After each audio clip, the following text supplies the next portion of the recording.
اور آپ کو ایک بات بتاؤں، نبی پاک علیہ السلام نے فرمایا عالم بن، طالب علم بن، یا ان کی گفتگو سننے والا بن، یا ان سے پیار کرنے والا بن۔ پانچواں نہ بننا، ہلاک ہو جائے گا۔ بالکل ڈھیلی ڈھیلی سبحان اللہ کہیں، لیکن کہنی تو پڑے گی۔ میں نے تو آج کچھ دیر تقریر کر رہی تھی، میں تو کچھ لکھ کے بھی لایا تھا کتابیں، وہ تو ستیہ ناس ہو اس ٹریفک کا۔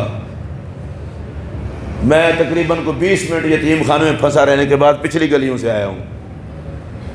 پھر سنیے یہ بات، حضور نے فرمایا عالم بن۔ یہ کس کو آرڈر ہے؟ اپنے نوکر کو۔ غلامی رسول میں موت بھی قبول ہے اور ہم بڑے عاشق رسول ہیں، تو حضور فرما رہے ہیں عالم بن۔ عالم نہیں ہے طالب علم بن، طالب علم نہیں ہے وہ ان کی باتیں سنا کر، یہ بھی نہیں ہے ان سے پیار کیا کر۔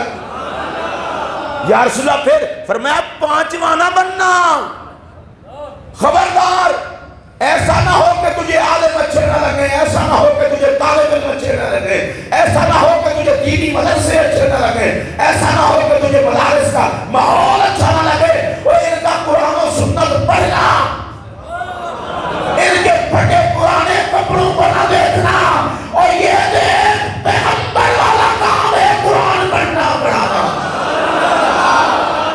یہ صحابہ والا کام ہے۔ خبردار کوئی سلیل آدمی اس کو جنت کی نگاہ سے نہ دیکھے، جس کام کو میرا محمد عزت دے۔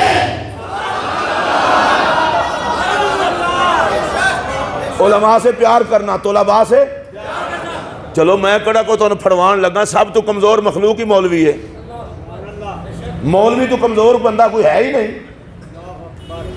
جس الو کو کوئی کہیں نہ پوچھے مولوی کے سر پہ سوار ہوتا ہے۔ میں مولوی کو کہتا ہوں کوئی بات نہیں، اگر نبی سے دعائیں لینی ہے تو محمد نے بھی دین کے لیے تکلیفیں تھوڑی تو نہیں اٹھائیں۔ مولوی بھی اتنا پاگل نہ ہو کہ ہماری سارے ہاتھ ہی چومیں، سارے تو نبی کے ہاتھ نہیں چومتے، تیرے کون سارے چومیں؟ عزت والوں کی عزت والے ہی کرتے ہیں۔ اور میں مولوی کو کہنا چاہتا ہوں، اگر تو دنیا داروں کی ٹی سی کر کے عزت تلاش کرتا ہے تو لعنت برسے گی تجھ پر، عزت تو میرا محمد دیتا ہے بس۔ تیرے منبر سے دنیا دار کی ٹی سی نہ ہو، عظمت محمد کی بات ہو، دیکھنا پھر مدینے والا فقیروں کو سنبھالتا کیسے ہے۔ رسول اللہ علیہ السلام کے صحابی ہیں حضرت ابو ہریرہ رضی اللہ تعالیٰ، بڑا میرے نبی کا فقیر صحابی ہے۔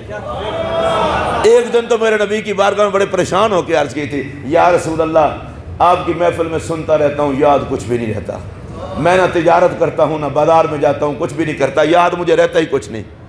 تو حضور کرم فرما دیں، فرمایا چادر بچھا، تڑپ ہو، پھر حضور عطا تو کرتے ہیں، سرکار نے ایسے ہاتھوں سے لپیں بھر کے یوں دی۔ اب اگر نبی کا صحابی نہ ہوتا، کوئی جاہل ہوتا، وہ کہتا لو ہاتھ تو خالی ہیں، کمینہ ہی ہوگا جس کو محمد کے ہاتھ خالی لگیں۔ آپ کو نہیں سمجھ آئی؟ سرکار نے یوں لپیں بھر کے دی، فرمایا چادر لپیٹ سینے سے لگا لی۔ حضرت ابو ہریرہ کہتے ہیں اتنا حافظہ دیا نبی نے، سینے سے چادر لگائی، بعد میں کچھ بھلانا بھی چاہتا تو بھولتا نہیں۔ جناب ابو ہریرہ آئے بازار میں، مدینہ شریف کا بازار ہے، سبحان اللہ، بازار میں ہے، فرمایا کیوں بیٹھے ہو بازار میں؟ او مسجد نبوی شریف میں نبی کی وراثت تقسیم ہو رہی ہے، جاؤ اپنا حصہ لو۔ اب وہ بازار والے ادھر چلے گئے، حضرت ابو ہریرہ بازار میں کھڑے ہو گئے رضی اللہ تعالیٰ عنہ۔ واپس ہے، نے کہا ہاں، نے کہا ابو ہریرہ تم کہتے تھے وہاں وراثت تقسیم، کچھ بھی تقسیم نہیں ہو رہا تھا۔ تو انہوں نے کہا کیا ہو رہا تھا؟ کہا کچھ لوگ نفلیں پڑھ رہے تھے، کچھ لوگ قرآن پڑھ رہے تھے، اور ادھر ایک جماعت بیٹھی تھی جو حلال اور حرام کے مسئلے بیان کر رہی تھی۔ تو اب جملہ سنیے، حضرت ابو ہریرہ نے کہا وہی تو میراث محمد ہے۔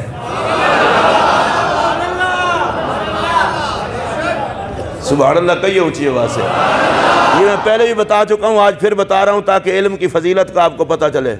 ملک شام سے ایک بندہ آیا مدینہ شریف، حضرت عمر پاک رضی اللہ تعالیٰ سے ملاقات ہوئی۔ جب ملاقات ہوئی تو حضرت عمر رضی اللہ تعالیٰ عنہ نے پوچھا کیسے آئے ہو؟ اس نے کہا ملک شام سے چل کے آیا ہوں دعائے قنوت سیکھنے کے لیے۔ کہاں آئے تھے؟ مدینہ شریف۔ اونچی آواز سے بولیں۔ اچھا پھر سنیے، ملک شام سے، ملک شام اور مدینہ پاک کا کوئی سفر ہے نا، اور آئے کیا تھے؟ دعائے قنوت سیکھنے۔ میں روزانہ چونکہ کہیں نہ کہیں ہوتا ہوں تو آج بھی کئی بابے پوچھ رہے ہوتے ہیں جی اگر دعائے قنوت نہ آتی ہو تو پھر کل سے گزارا ہو سکتا ہے؟ 65 سال کی عمر ہو گئی ہے، کلمے کے نام پر ملنے والے ملک میں پیدا ہو کر ابھی تو نماز نہ یاد کر کے گزارا ہی کر رہا ہے، تیرے اس گزارے پر میں کیا کہوں؟ حیا نہیں آتی؟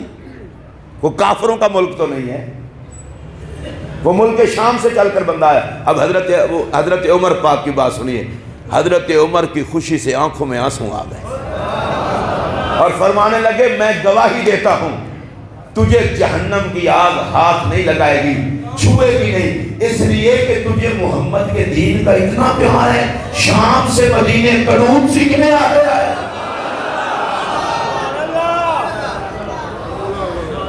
اور میرے پاک نبی کا ارشاد کیا ہے؟ فرمایا جو بندہ کسی عالم سے مسئلہ پوچھنے جائے اسے ہر قدم پر اللہ جنت میں شہر عطا کرے گا۔ اونچی آواز سے بولو۔ بڑا شوق ہے ہمیں پرافٹ کمانے کا، ہونا چاہیے، یہ جنت والا پرافٹ کون لے گا؟ عالم کے دروازے پر جو مسئلہ پوچھنے جائے گا ہر قدم پر جنت میں شہر۔